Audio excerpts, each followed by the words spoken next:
Selamat datang kembali di channel saya, Ojak Channel.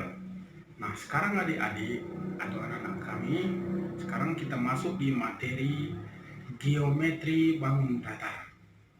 Oke, jadi sebelum kita meneruskan videonya, kalau memang videonya bermanfaat, maka langsung saja di subscribe dan di like ya, supaya kita masih semangat terus untuk membuat video yang lainnya.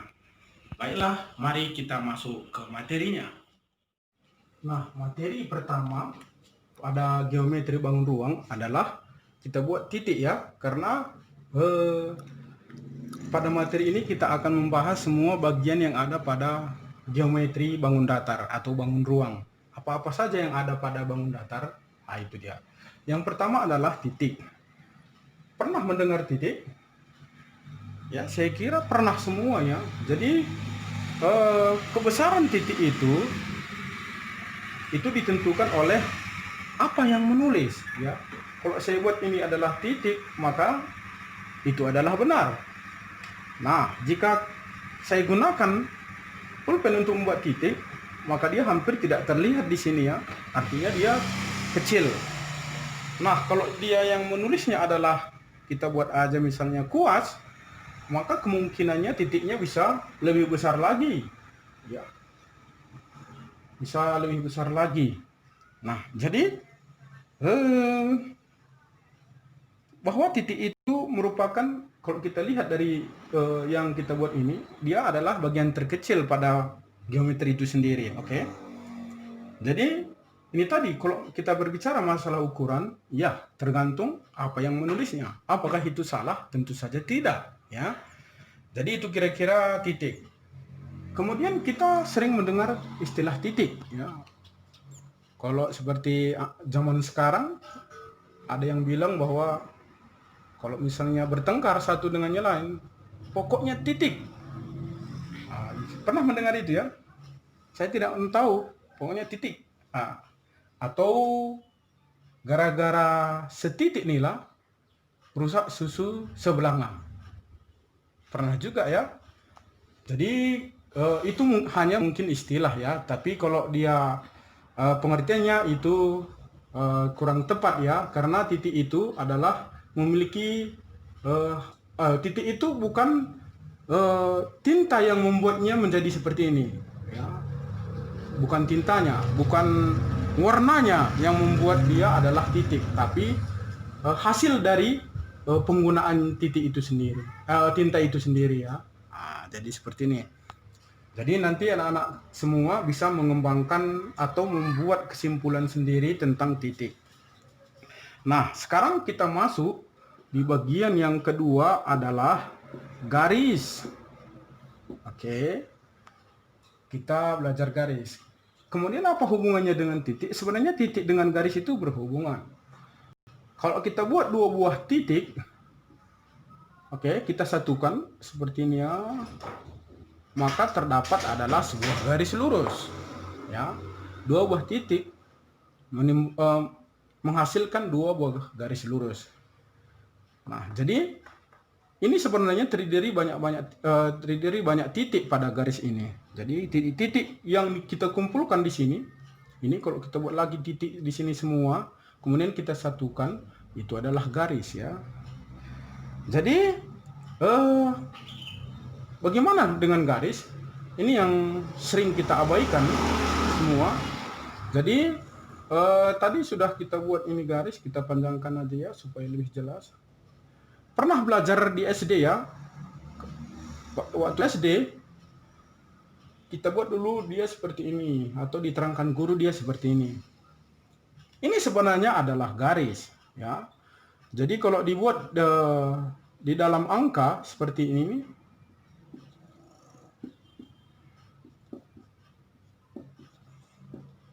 ya, masih ingat materi yang ini kan?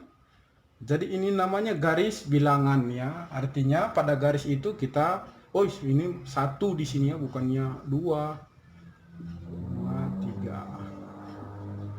Nah, ini apa artinya? Bahwa masih banyak angka-angka lain yang terus dia ke kiri, ini angka lain yang terus dia ke kanan. Nah, itu sebenarnya pengertian garis. Dia tidak memiliki pangkal dan tidak memiliki pangkal ya. Ya, dia tidak memiliki pangkal atau istilahnya unlimited lah. Itu dia garis. Kemudian ada juga dia model seperti ini. Dia terpotong di sini. Oke. Terserah. Bukan harus nol ya. Tapi dia memiliki pangkal istilahnya, tetapi dia tidak memiliki ujung ya.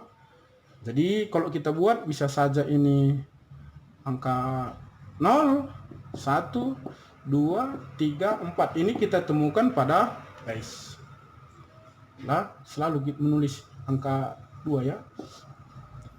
Kalau kita perhatikan ini kita belajar dulu tentang jenis-jenis bilangan ya. Ya, kalau dia dimulai dari 0 apa namanya? Itu dulu kita pelajari. Nah, jadi kalau kita perhatikan garis ini tadi dengan yang di bawah, maka bisa kita lihat bahwa garis yang di bawah ini merupakan bagian garis yang di atas. Ya, berarti ini tadi kalau kita tulis namanya garis, kita buat aja di sini A, B ya. Supaya lebih jelas, berarti ini namanya garis AB atau AB saja pun bisa, AB saja pakai garis di atas bisa, atau garis AB gitu bisa ya. Nah, sekarang ini apa namanya? Ini bagian dari garis ini namanya sinar garis AB ya. Tadi garis AB itu unlimited ya, terus menerus. Kalau dia sinar itu bagian dari garis itu sendiri, ada pangkalnya ya, ada pangkal. Nah, di sini di garis ini ada lagi kita belajar dengan kalau dia seperti ini ya. Ini juga AB ya, ini tadi. Ini juga kita buat AB. Nah, jadi ini apalagi kalau kita misalkan buat ini 0, 1, 2, 3. Biar bisa jelas ya. Berarti tadi sinar ini adalah bagian dari AB, bagian AB, atau bisa dikatakan ya bagian lah, itulah yang lebih bagus, atau setengah dari AB pun bisa ya, tapi lebih bagus bagian saya. Kemudian ini ada lagi AB. Udah, berarti kalau kita perhatikan ini merupakan bisa juga bagian dari sinar tadi, tetapi sudah pasti bagian dari garis ya. Jadi ini apa namanya? Ini segmen atau bagian ya, bagian dari garis AB. Oke, bisa ya. Seterusnya kita saya kira di sini sudah bisa ya. Nanti anak-anak semua bisa membuat kesimpulan sendiri ya. Kemudian yang ketiga kita belajar bangun ya. Bangun ya. Kalau kita buat contohnya ini sebuah bidang kita buat. Kita buat A, B, C, D. Jadi apa arti bangun ini? Bangun datar ini atau bidang ini apa artinya? Kira-kira ya. Itu artinya kumpulan garis. Ini kan kumpulan garis. Garis-garis ini kita kumpulkan, kita bentuk sehingga memenuhi sebuah syarat bahwa dia adalah persegi panjang contohnya. Oke, Bapak ulang ya. Ini kumpulan garis ya yang kita bentuk dari beberapa garis, dari 4 garis ini, 1, 2, 3, 4. Kita bentuk dia sehingga dia memenuhi syarat bahwa dia adalah persegi panjang. Kalau persegi panjang, kalau dia lingkaran ya lingkaran, kalau segitiga. Artinya dia memenuhi syarat-syarat tertentu. Jadi kita bentuk dia garis-garis ini tadi yang 2 sejajar ini sehingga dia membentuk sebuah bangun. Itu berarti dia kumpulan ya, kumpulan dari beberapa garis. Tetapi kita kumpulkan, kita bentuk dengan memenuhi syarat-syarat tertentu. Oke. Nanti buat kesimpulan sendiri ditulis ya. Kemudian yang keempat, ini kita masuk sudut. sudut. Biasanya kalau dulu ini namanya pojok ya, pojok. Ditulis dengan lambang seperti ini. Sudut itu pojok. Kalau dulu ini namanya pojok. Sudut sama. Oke. Jadi sudut kalau kita tulis contohnya seperti ini. Ya, kalau kita buat kalau di buku-buku ini biasanya dibuatnya seperti ini ya. Ya. Berarti apa kira-kira yang bisa kita simpulkan tentang sudut? Ini tadi apa namanya? Sinar garis. Kalau kita buat ini, berarti ini sinar garis AB. Sinar garis A dulu ya. Kemudian ini sinar A, kita buat B, berarti sinar garis B. Ya. Bukan harus AB ya. Boleh yang lain.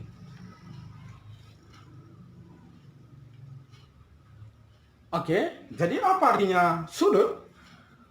Apabila sinar garis A dan sinar garis B, nah ini pangkalnya itu dia bertemu. Ya, pangkalnya bertemu di sini, ini. Sehingga ini kita misalkan sudut, berarti inilah wilayah sudutnya. Ini adalah wilayah sudut. Wilayah sudut dibatasi oleh sinar A dan sinar B. Jadi itu kira-kira materi kita sampai sudut ya. Jadi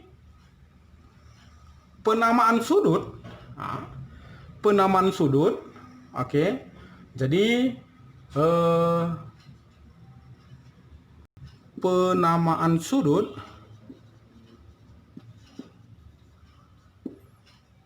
jika misalnya ini tadi kita buat C, maka boleh kita buat ini namanya sudut C, begini saja. Atau boleh kita gunakan sudut ACB, ya, ACB atau sudut BCA sama ya, ACB atau BCA ya. Dengan ketentuan C-nya di tengah ya. Jadi penulisannya bisa kita buat dengan hanya satu huruf saja atau boleh dengan 3 huruf, tetapi letak sudut itu harus diletakkan di tengah ya, di tengah. Itu dia penamaan dari sudut. Oke, anak-anak bisa sampai di sini ya. Kemudian kita belajar apa saja yang coba kita tahu di sini mengenai sudut. Jadi mungkin bisa kita masuk ke macam-macam sudut ya. Jadi macam-macam sudut. Oke. Atau macam-macam atau jenis-jenis sudut ya, macam-macam sudut. Oke, ini. Jadi apa saja yang kita ketahui tentang macam-macam atau jenis-jenis sudut? Ya, sudah pasti pikiran kita masuk ke mengenai sudut lancip. Oke. Sudut lancip. Kemudian setelah sudut lancip kita ya, setelah lancip biasanya siku ya. Ini sudut siku. Sudut siku. Baru kita masuk setelah siku apa? Sudut tumpul. Ini ya. Berarti sudut tumpul. Apalagi setelah ini? Bisa. Ini namanya sudut refleks. Sudut refleks. Oke, ada lagi yang lain? Ya, setelah kita ketinggalan satu ya. Ini kita hapus karena ketinggalan di setelah tumpul. Ini namanya sudut lurus. Oke. Sudut lurus. Oke, setelah sudut lurus baru kita masuk sudut refleksi. Ini sudut refleksi atau refleks sama ya, refleksi ya, itu tidak masalah. Kemudian ada lagi yang lain ya, ada apa itu, lingkaran. Ini apa namanya? Ini sudut penuh. Oke, sudut penuh.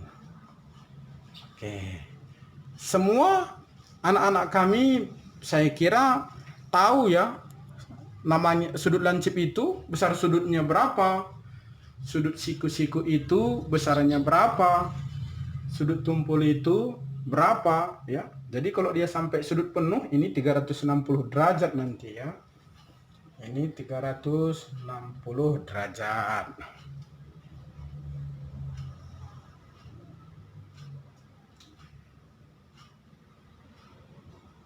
Oke, bisa ya. Ya, setelah ini hal apalagi yang ada di geometri bangun datar. Jadi kita akan masuk kedudukan titik dengan garis. Ya, setelah itu kita akan masuk kedudukan titik dengan bidang, gitu ya, dan seterusnya. Yang pertama dulu kita masuk adalah kedudukan titik pada garis. Oke. Jadi ini adalah sebuah garis. Oke. Apa saja kira-kira yang bisa kita buat atau kita tempatkan sebuah titik yang berkaitan dengan garis? Ya. Apa saja kira-kira? Bisa kita buat di sini titik, bisa ya? Atau di sini bisa, atau di sini bisa, ya bisa, ya. Saat dimanapun kita letakkan, berarti kedudukan titik itu yang pertama adalah titik terletak pada garis ya.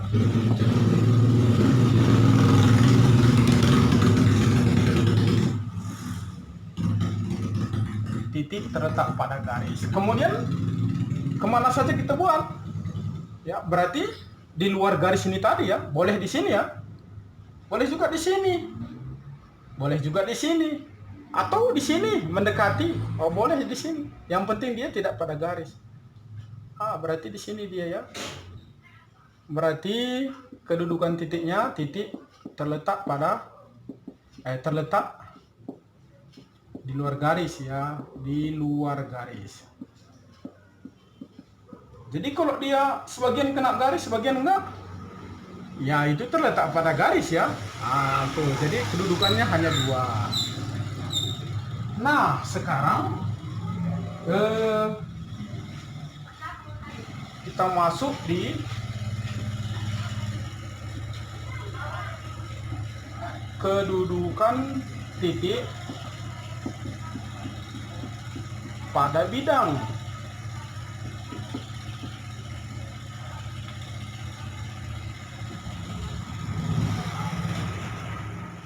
Di kedudukan titik pada bidang. Oke, kita buat aja ini sebuah bidang. Oke ya. Boleh segitiga, nggak harus segi 4, boleh segitiga. Oke. Hal-hal apa saja yang bisa kita buat? Coba kita pikirkan ya.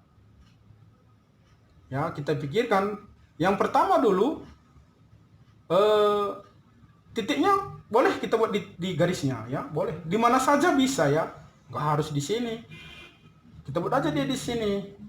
Oke, di sini dia kedudukan letak titiknya. Berarti ini namanya titik terletak ya, sama dengan tadi terletak. Pada itu dia di dalam garis itu dia pada bidang. Oke, kemudian kita buat lagi ya. Atau di luar, boleh di sini, di mana saja. Pokoknya dia yang berada di luar dari persegi panjangnya ya. Berarti namanya titik terletak pada di luar ya, bukan pada, di luar bidang. Oke, kemudian anak-anak kami atau adik-adik coba teruskan di mana saja dia kira-kira posisi titiknya ya. Oke, coba dipikirkan dulu ya, mungkin ada yang sudah dapat. Satu lagi kedudukannya adalah dia berada di dalam ya, posisi titik terletak di dalam bidang, karena boleh dia persegi pandang atau yang lainnya.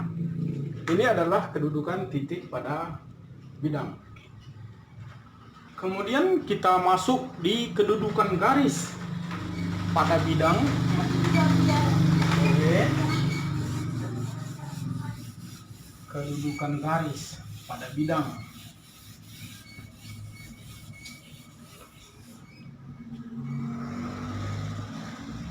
Kedudukan garis pada bidang. Oke. Ini sebuah bidang, berarti di dalam ya, di dalam bidang artinya ya. Oke. Tapi di sini kita belajar kedudukan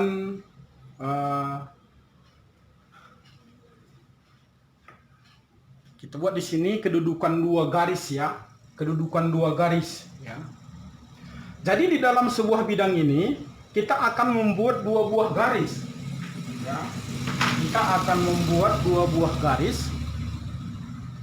Kira-kira coba kita pikirkan bagaimana kira-kira buat. Bisa kita buat garisnya seperti ini di dalam? Bisa ya, bisa. Apa saja yang bisa kita buat? Dua buah garis. Atau bisa kita buat gini? Ya bisa. Ya. Pokoknya apa saja, bagaimana saja kita buat garisnya. Bisa kita buat gini.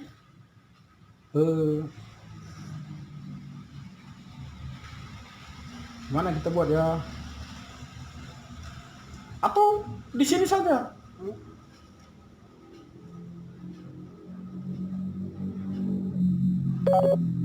Ini ya.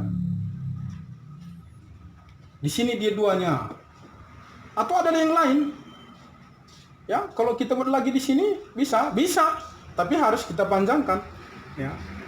Jadi apa artinya?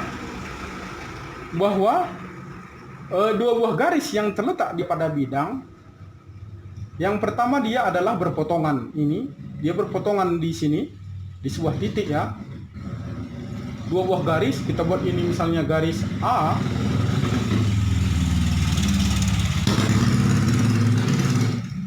Dan ini adalah garis B, maka dia berpotongan. Kemudian ini kita buat garis A, ini B, ya. Jarak pangkal di sini kita anggap aja ini adalah garis ya. Biar jarak ujung yang satu dengan yang lain itu sama, maka dia dinamakan dengan sejajar.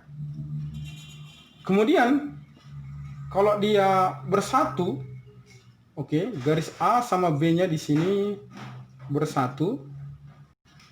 A bersatu dengan B. Berarti namanya adalah berimpit ya. Garisnya adalah berimpit.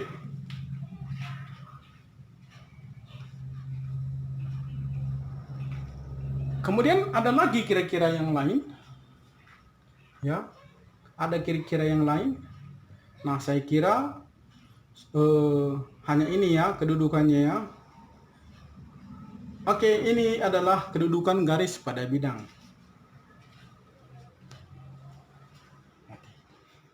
Sekarang kita teruskan materinya adalah hubungan antar sudut ya. Hubungan antar sudut. Karena di geometri bangun datar ini juga nanti kita belajar tentang sudut ya. Jadi yang pertama ini kita masih masuk materi SMP sebenarnya ya.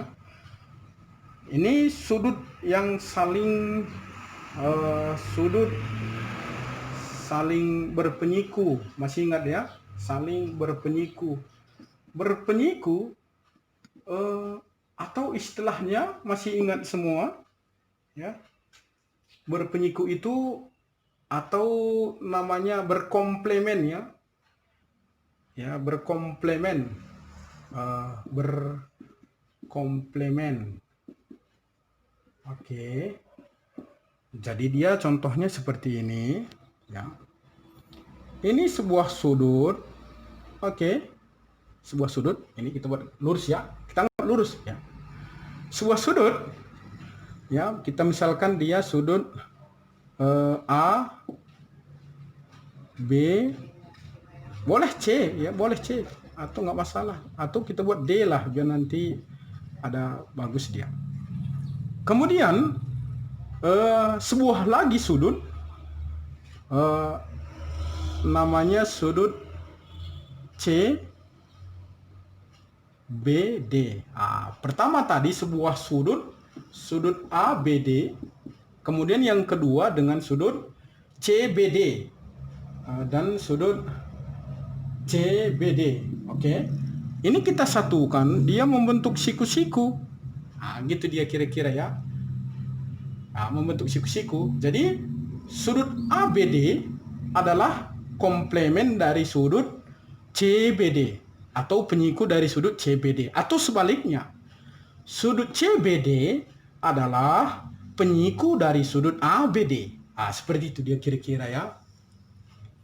Ini kira-kira sudut berpenyiku. Baru yang kedua, sudut yang saling lurus ya. Sudut yang saling lurus atau berpelurus. Berpelurus. Sudut yang saling berpelurus ini namanya, masih ingat apa? Suplemen. Sudut yang berpelurus itu atau kita buat dia suplemen. Sama posisinya dengan sudut berpenyiku tadi. Jadi kita buat sebuah sudut. Oke, ini kita apa namanya tadi? Sudut? Ya, sudut tumpul atau kita buat AOB. AOB. Kemudian kita satukan atau di sini kita tulis ya sudut AOB. Oke, dan sebuah sudut BOC kita buat di sini ya. BOC, tapi dia di sini membentuk sebuah garis lurus. AB membentuk garis lurus. Berarti di sini sudut BOC. Oke, kita satukan, dia membentuk sebuah garis lurus. Oke, jadi sudut AOB itu adalah suplemen dari sudut BOC, atau kebalikannya pun bisa. Sudut BOC adalah suplemen dari sudut AOB. Oke, ya berarti bisa sampai di sini anakku. Kemudian kita masuk yang ketiga. Yang ketiga, atau di sini kita buat yang ketiga, sudut bertolak belakang. Bertolak belakang. Ini bahasa karonya si Pudin katanya ya. Jadi sudut bertolak belakang ini sebenarnya bisa kita buat dua buah sudut. Boleh sudut ini, boleh dengan sudut ini, atau sudut yang di atas dengan sudut yang di bawah ya. Oke, bisa. Posisinya bertolak belakang adalah jika sudut AOB COD. Oke. Yang dikatakan dia bertolak belakang apabila sudut AOB ini dia bertolak belakang dengan sudut COD ya. COD. Ini sudut AOB bertolak belakang dengan sudut COD. Ada lagi yang lain kira-kira anakku selain ini? Bisa kalian temukan yang bertolak belakang? Ya, saya kira dapat ya. Sudut AOC juga bertolak belakang dengan sudut BOD. Oke, itu dia bertolak belakang ya.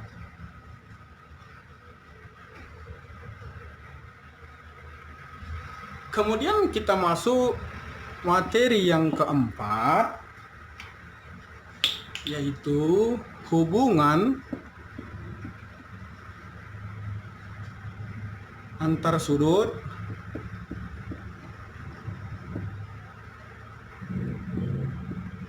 pada dua garis sejajar yang dipotong sebuah garis. Oke. Ini ya, hubungan antar sudut ya pada dua garis sejajar. Oke. Jadi kita buat dulu garis sejajarnya. Terserah mau kemana. Bisa ke sini, bisa ya. Oke. Kemana kira-kira yang mudah? Ke sini. Oke, bisa. Garis ya. Sebenarnya garis tidak memiliki pangkal. Ya. Unlimited. Kita buat apa? Garis A, garis B. Oke. Sejajar, ini sejajar ya. Jarak ujung yang di bawah harus selalu sama dengan jarak ujung yang di atas. Oke. Kemudian dipotong sebuah garis. Oke, ini lagi sebuah garis. Garis apa kita buat? Ya, ini kita buat garis L. Kita buat dia L kecil saja ya. Jadi, kita harus membuat ini karena ada dia 4 sudut, maka kita buat angkanya ya, huruf angka-angka 1, 2, 3, 4. Kita samakan aja ya. Boleh rupanya tidak sama, boleh, terserah kita ya. Jadi supaya lebih rapi itu saja ya. Nah, apa saja yang bisa kita temukan di dua garis lurus ini tadi, dua garis sejajar yang dipotong oleh sebuah garis ini tadi? Apa saja kita yang temukan? Pertama dulu kita lihat bahwa hadapannya ini, dia masing-masing hadapannya ke sini dia ya anakku. Kira-kira kan gituan. Ini sudutnya, berarti hadapannya ke sana ya. Berarti sudut A2, oke, sehadap, karena hadapannya sama, sehadap dengan sudut B2. Oke, bisa ya. Kemudian ini hadapannya juga sama.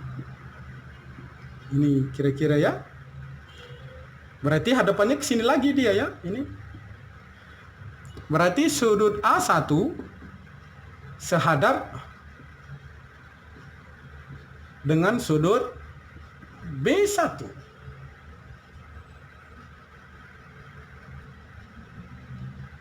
Oke, bisa ya. Nah, ada lagi kira-kira yang lain. Maka nanti anak-anak kami atau adik-adik yang menentukannya.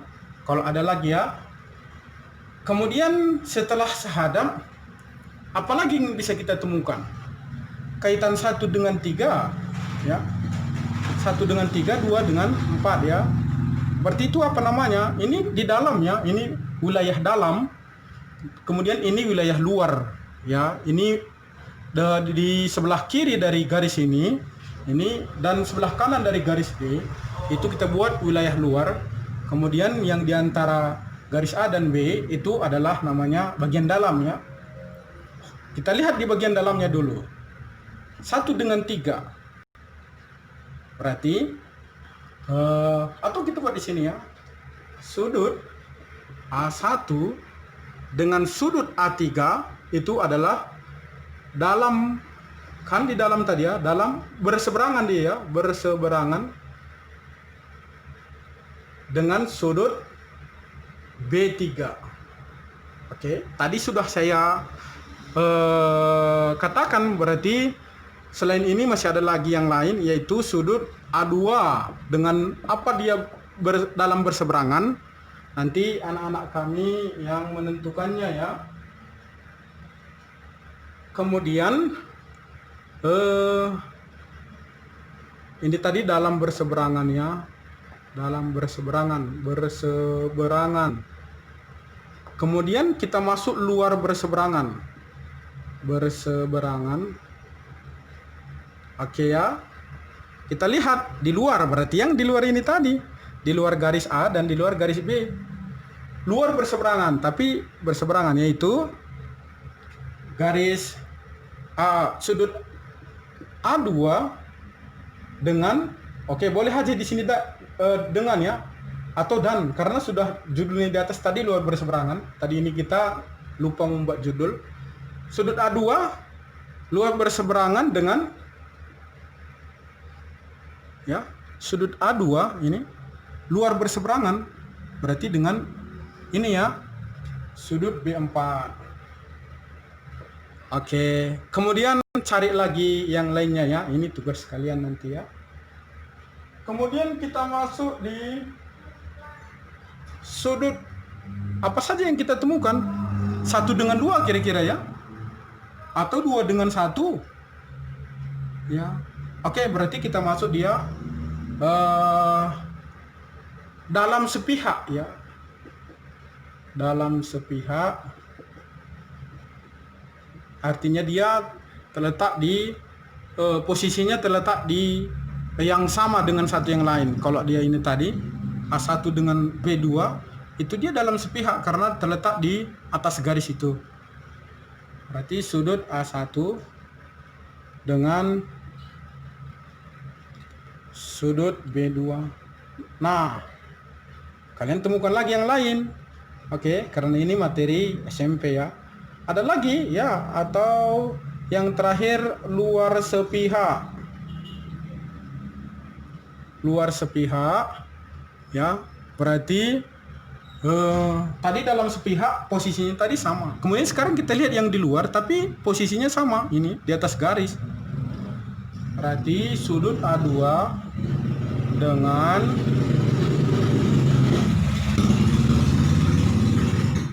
sudut B1. Oke. Ini salah satunya dan mungkin ada lagi yang lain. Coba kalian temukan sendiri. Jadi